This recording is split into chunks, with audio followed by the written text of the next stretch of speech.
دوستو قرآن کریم میں اللہ تعالیٰ ارشاد فرماتا ہے کہ ہر نفس کو موت کا مزہ چکھنا ہے، یعنی کائنات کے ہر جاندار کے لیے اللہ پاک نے موت کا وقت اور جگہ طے کر رکھا ہے۔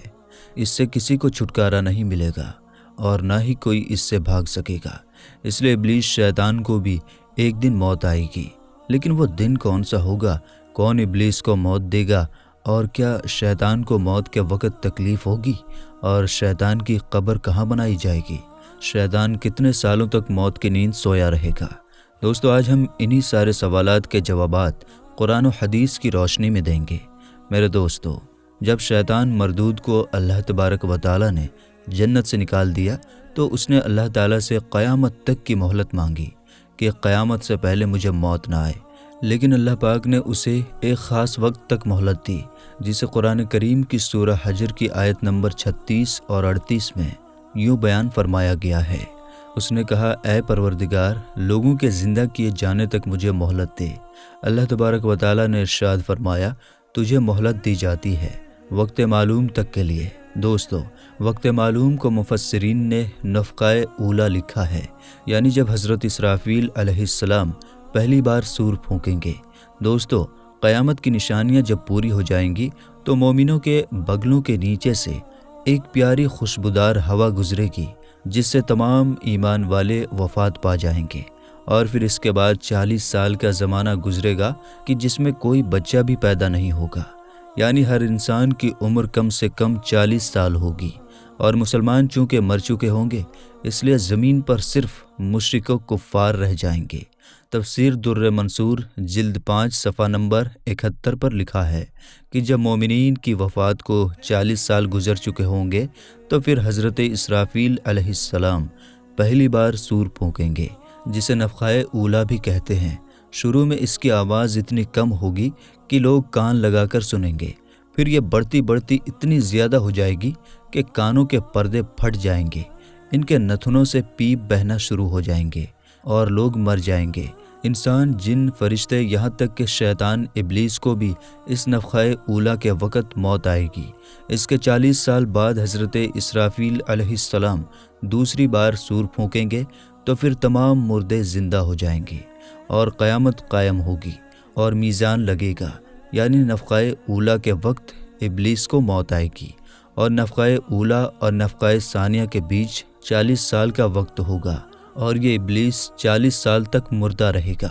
دوستو، آئیے اب اس بات پر روشنی ڈالتے ہیں کہ ابلیس کو موت کیسے آئے گی اور وہ یہ 40 سال مردہ حالت میں کہاں گزارے گا۔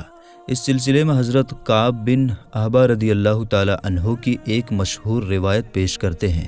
حضرت کعب بن احبار رضی اللہ تعالی عنہ ارشاد فرماتے ہیں کہ جب ابو البشر یعنی حضرت آدم علیہ السلام کی وفات کا وقت آیا تو وہ پریشان ہو گئے اور اللہ تبارک و تعالیٰ سے عرض کرنے لگے کہ اے اللہ، میری موت سے میرا اجل دشمن بہت خوش ہوگا، کیونکہ میں مرنے والا ہوں اور وہ قیامت تک زندہ رہے گا۔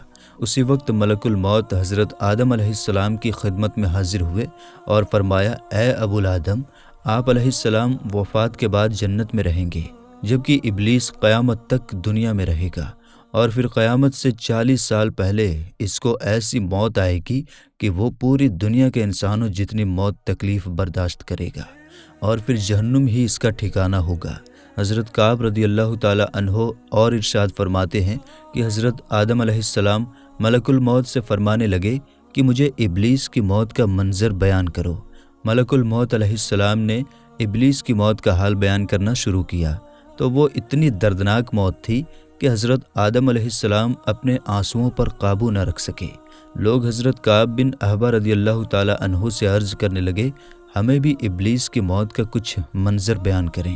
لوگوں کی بے جا فرمائش پر حضرت کعب ابلیس کی موت کا منظر یوں پیش کرتے ہیں۔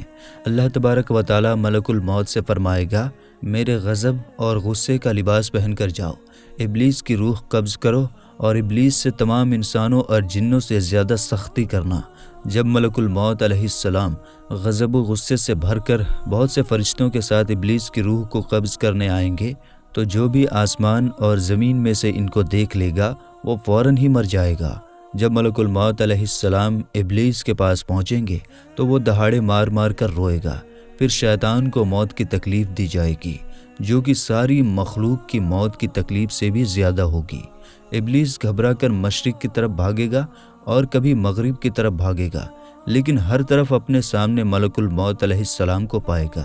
سمندر میں چھپنے جائے گا تو سمندر اسے جگہ نہ دے گا، آسمان کی طرف بھاگے گا تو وہاں مقرر فرشتے اس کو آگ کے کوڑے ماریں گے۔ حضرت آدم علیہ السلام کی قبر کے پاس کھڑا ہو کر کہے گا، اے آدم، تمہاری وجہ سے میں ملعونوں میں مردود بنا، کاش کہ تم پیدا ہی نہ ہوئے ہوتے۔ پھر ملک الموت علیہ السلام سے کہے گا کہ کتنی سختی اور تکلیف کے ساتھ میری جان نکالو گے۔ ملک الموت علیہ السلام فرمائیں گے، جتنے لوگ جہنم میں ہیں ان سب کی موت سے کہیں زیادہ تکلیف اور سختی کے ساتھ۔ یہ سن کر شیطان تڑپنے لگے گا اور چیختا چلاتا ادھر ادھر بھاگے گا اور اسی جگہ پہنچ جائے گا جہاں اس نے جنت سے نکلنے کے بعد پہلا قدم رکھا تھا۔ وہ جگہ آگ کے انگارے کی طرح سرخ ہوگی، زمین چنگاری کی طرح ہو جائے گی اور زبانیہ فرشتے اس کو گھیر لیں گے اور جمبوروں اور آروں سے اس کو چیریں گے۔ جب تک اللہ تبارک و تعالی چاہے گا اس وقت تک حالت نزع اور موت کے غصے کا شکار رہے گا، اور وہاں جہنم کی سنڈاسیاں لگی ہوں گی۔ ان سنڈاسیوں سے تڑپا تڑپا کر اس کی جان نکالی جائے گی۔ آدم اور حوا علیہ السلام سے کہا جائے گا، ذرا اپنے دشمن کو دیکھو کس طرح ذلت کے ساتھ مر رہا ہے۔ وہ دیکھ کر کہیں گے، یا اللہ، تو نے ہم پر اپنی نعمت مکمل فرما دی۔